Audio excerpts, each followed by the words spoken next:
ఇది పరిశుద్ధ స్థలమయ్యా, ఈ స్థలమంతా దేవుడు ఉన్నాడయ్యా అన్న సందర్భం మనకి తెలియదు. మనం తెలుసుకోవాల్సింది ఏంటయ్యా అంటే ఇది పరిశుద్ధ స్థలము, దేవుడు మాట్లాడే స్థలము. ఆమేన్, హల్లెలూయా. మన దేవుడు మనతో మాట్లాడే దేవుడు. మరి మోషే చాలా రోజుల నుంచి ఆ ప్రాంతం ప్రదేశంలో సంచారం చేస్తున్నాడు కదా, అవునా కదా? చాలా రోజుల నుంచి ఆ ప్రదేశం అంతా మోషే సంచారం చేస్తున్నాడు, గొర్రెలు కాసుకుంటున్నాడు, మేపుకుంటున్నాడు. కానీ దేవుడు దృష్టి పెట్టిన తర్వాత మోషేకి వినపడుతున్న మాట ఏంటంటే ఇది పరిశుద్ధ స్థలము. ఆమేన్, హల్లెలూయా. మనం తెలుసుకోవాలి, మన దేవుని మాటను మనం గ్రహించాలి. వినుట నీ వలనైతే సమస్తమును సాధ్యమే. మోషేకు తన మార్గములను తెలియజేశాడు. ఆ స్థలంలో అయితే తెలియజేశాడు, ఇది పరిశుద్ధ స్థలం అని దేవుడు మోషేకు తెలియపరిచాడు. నిర్గమాకాండంలో అరణ్యంలో ఉన్న ఆ స్థలాన్ని దేవుడు మోషేకి ఏం తెలియపరిచాడు? ఇది పరిశుద్ధ స్థలం అని తెలియపరిచాడు. దేవునికి మహిమ కలుగును గాక, హల్లెలూయా. మనం కూడా ఈరోజు క్రీస్తు యేసుకు కావలసిన జనులము, ప్రభు అయిన యేసు క్రీస్తుకు కావలసిన పాత్రలము. ఆయన మనల్ని ఏర్పాటు చేసుకున్నాడు, ఆయన మనల్ని అభిషేకించుకుంటున్నాడు, ఆయన మనలో నివాసం చేయగోరుచున్నాడు. ఆయన మనతో ఉండి ఆనందకరమైన జీవితాన్ని మనకి ఇవ్వాలని యేసుక్రీస్తు ప్రభువు ఇష్టపడుతున్నాడు. నీకు దేవుడు సూచక్రియలు చేస్తాడు, దేవుడు అద్భుతాలు నీ కళ్ళ ముందు చేస్తున్నాడు. అయితే నీవు ఆయన మాట విని, ఆయన స్వరం విని ఇది పరిశుద్ధ స్థలమే అని గ్రహించాలి. స్తోత్రం కలుగును గాక, హల్లెలూయా. మనం ఎవరి కొరకు వాడబడే జనులము? మనం ఎవరి కొరకు వాడబడే ప్రజలము? మనం ఎవరి కొరకు నియమించబడిన పాత్రం అంటే క్రీస్తు యేసు కొరకు నియమించబడిన పాత్రం. ఎవరు? క్రీస్తు యేసు కొరకు నియమింపబడిన పాత్రము. ఆమేన్. మనం దేవుని కొరకు ఏర్పాటు చేయబడిన ప్రజలము. మోషేకు దేవుడు చెప్పిన మాట తన మార్గమును తెలియజేసాము, ఇశ్రాయేలు వంశస్థులకు తన క్రియలను కనపరచాడు. దేవునికి స్తోత్రం కలుగును గాక. మోషేకేమో దేవుడు మార్గాన్ని తెలియపరిచాడు, ఇశ్రాయేలు ప్రజలు వంశస్థులకేమో దేవుని ఆశ్చర్య క్రియలను కనపరిచాడు. ప్రియ దైవ జనాంగమా, దేవుని పిల్లలారా, దేవుడు ఆశ్చర్య కార్యాలు నీ జీవితంలో చేస్తున్నాడు. చేయలేదా? చేశాడు. అద్భుతాలు చాలా. నా పరిస్థితి బాగాలేదు, నాకు ఆదరణ లేదు, నేను ఒంటరివాడిని, నా సహకారులు లేరు, నాకు సహాయం చేసేవారు లేరు, నాకు మాట వినేవారు లేరు అని అనాథగున్నాను, నా పరిస్థితి ఏంటంటే అని దేవుని దగ్గర చెబుతుంటే నీ పరిస్థితికి సమాధానం ఏమిటంటే నేను ఉన్నానయ్యా, నేను నీకు తోడై ఉన్నాను. అమ్మా ఏమంటున్నాడు? నేను నీకు తోడై ఆయన ఆదరించే దేవుడు. అంతేకాదు ఆయన తన ఆశ్చర్యమైన కార్యములను, క్రియలను కూడా మన కొరకు తెలియపరిచే దేవుడు కదా. ఆశ్చర్య కార్యాలు తెలియపరిచే దేవుడు. మనం ఆరాధిస్తున్న దేవుడు, మనం పూజిస్తున్న దేవుడు, మనం ప్రార్థిస్తున్న దేవుడు ఎవరంటే మన పట్ల ఆశ్చర్యమైన కార్యాలు చేయు దేవుడు. హల్లెలూయా. నన్ను ఒక మాట ఇలా చెప్పనివ్వండి రాత్రి. ప్రియ దేవుని బిడ్డలారా, దేవుడు మనకి ఆశ్చర్యాలు ఎన్ని చేశాడు? వర్ణించగలమా? లెక్కించలేమా? లెక్కించలేము. కారణం ఏంటంటే చాలా చేశాడు. ఆయన చేసిన కార్యాలను ఊహించుకుంటేనే భయం వేస్తూ ఉంటుంది. ఆయన మనల్ని శ్రద్ధ పెట్టి దృష్టించి చేయటమే గొప్ప ఆశ్చర్య కార్యం. ఆమేన్ చెప్పు. హల్లెలూయా. అవునా కదా? చాలామంది అంగవైకల్యంగా పుట్టారు, చాలామంది మోగవారుగా పుట్టారు, చాలామంది గుడ్డివారుగా పుట్టారు, చాలామంది హ్యాండిక్యాప్స్గా పుడుతున్నారు. కానీ ప్రభు మనకు ఆ జీవితం కాకుండా చక్కనైన జీవితం, చక్కనైన పరిస్థితులు ఇచ్చి మనలను బ్రతకమంటే మనమేమో దేవుని సన్నిధిలో అజాగ్రత్తగా బ్రతుకుతున్నాం. అలా వద్దు, అలాగ బ్రతకొద్దు. ఇక మీదట ఎలాగ బ్రతకాలంటే క్రీస్తు యేసు కొరకు సాక్షులుగా బ్రతకాలి. హల్లెలూయా.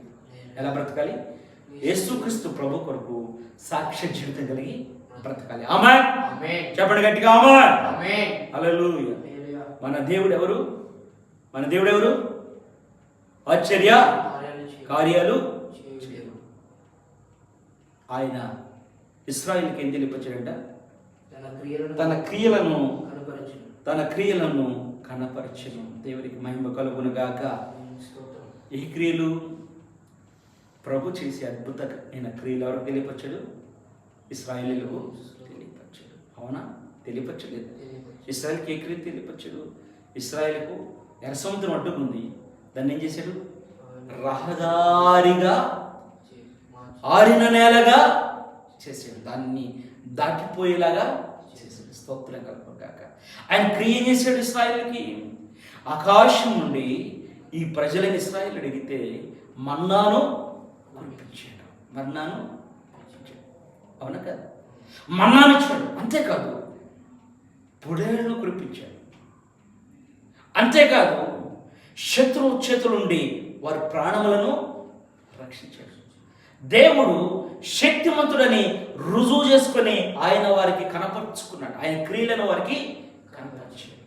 ఈరోజు కూడా ప్రభు తన క్రియలను మనకు కనపరుస్తూ ఉన్నాడు. మనం అనుకుంటాం, ఏం కనపరిచాడు, నాకేం చేశాడు? అయ్యో, నీకు చేసిన మేలు మర్చిపోయావు, నీకు చేసిన ఆశ్చర్య కార్యాలు మర్చిపోయావు, దేవుడు నీకు చేసిన అద్భుతమైన కార్యాలు మర్చిపోయి దేవుడు నాకేం చేశాడు అంటుంటాడు. ప్రియులారా, దేవుడు ఒక దైవజనుతో మాట్లాడతాడు. ఆ దైవజనుతో ఏమని మాట్లాడుతాడంటే, అయ్యా, ఇశ్రాయేలును రక్షించాలి, నువ్వే పట్టణస్థులను రక్షించాలి చెప్తే ఓడరావుకి వెళ్ళాడు జాగ్రత్తగా. టికెట్ ఎక్కడ కొన్నాడు? దేవుడు వెళ్ళమన్న ఊరు వెళ్ళకుండా వేరే ఊరు కొనుక్కున్నాడు. అవునా? సరే, వేరే ఊరు కొనుక్కొని టికెట్ కొనుక్కొని చక్కగా ఆ ఓడలోకి ప్రవేశించాడు. బాగుంది. ఓడలో ప్రవేశించినప్పుడు బాగానే ఉంది. ఎవరు ఏమి పలకరియలేదు, ఎవరు కూడా ఏం మాట్లాడలేదు, ఎవరు కూడా ఏం అనలేదు. టికెట్ కొనుక్కున్నాడు, ఓడనాయకు టికెట్ చెక్ చేసాడు. ఓకే, టికెట్ ఉంది, కూర్చో అన్నాడు. బాగానే ఉంది. ప్రయాణం కాస్త ప్రారంభమై ఆ యొక్క ఓడ తీరం దాటి కాస్త లోతుకి వెళ్ళిన తర్వాత అర్ధాంతరంగా ఏం పుట్టుకొచ్చింది? తుఫాను రేగింది. తుఫాను చెలరేగింది. ఎందుకు ఈ మాట చూడడం తెలుసా? దేవుడు రక్షించాలన్నప్పుడు నిన్ను ఎక్కడుండైనా రక్షిస్తాడు.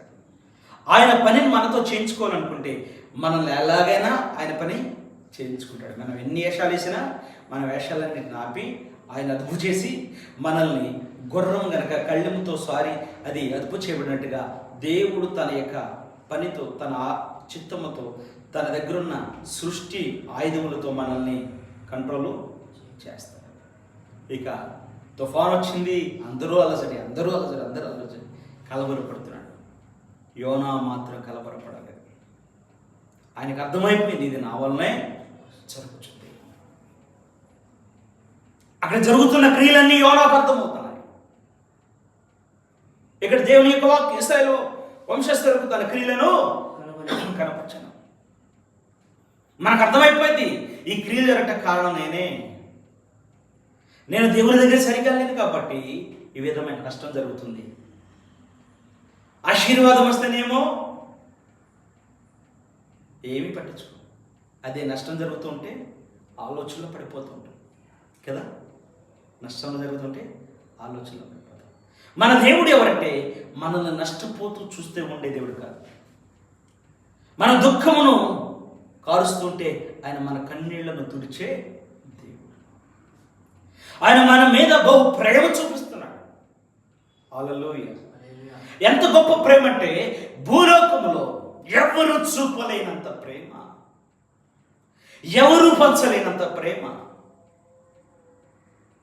నేనున్నాను, నీతో నేనుంటాను, చివరి వరకు ఉంటానంటారు, కానీ ప్రేమను చూపలేరు. చూపుతారా? చూపలేరు. యేసయ్య ఉన్నాడు, బానిసలను ఉన్న ఇశ్రాయేలును విడిపించాడు. మీ పితరులకు ఇచ్చిన వాగ్దానం నేను జ్ఞాపకం చేసుకుంటున్నాను. దేవుడు జ్ఞాపకం చేసుకున్నాడు. జ్ఞాపకం చేసుకుని ఇశ్రాయేలు కొరకు మోషే గొర్రెలు కాస్తున్న వ్యక్తితో మాట్లాడి, ఇదిగో హలో హలో బాబు అంటే పలుకుతోడో పలకడం, హలో నిన్నే మోషే అని పిలిస్తే వింటాడు విన్నది. మనుషులకు వింతంటే ఒక ఆశ్చర్యమే కదా, మనుషులకు వింతంటే ఆశ్చర్యమే. వింతను చూయించి దేవుని యొద్దకు నడిపించాడు మోషే. దేవుని స్తోత్రం కలుగును గాక. హల్లెలూయా.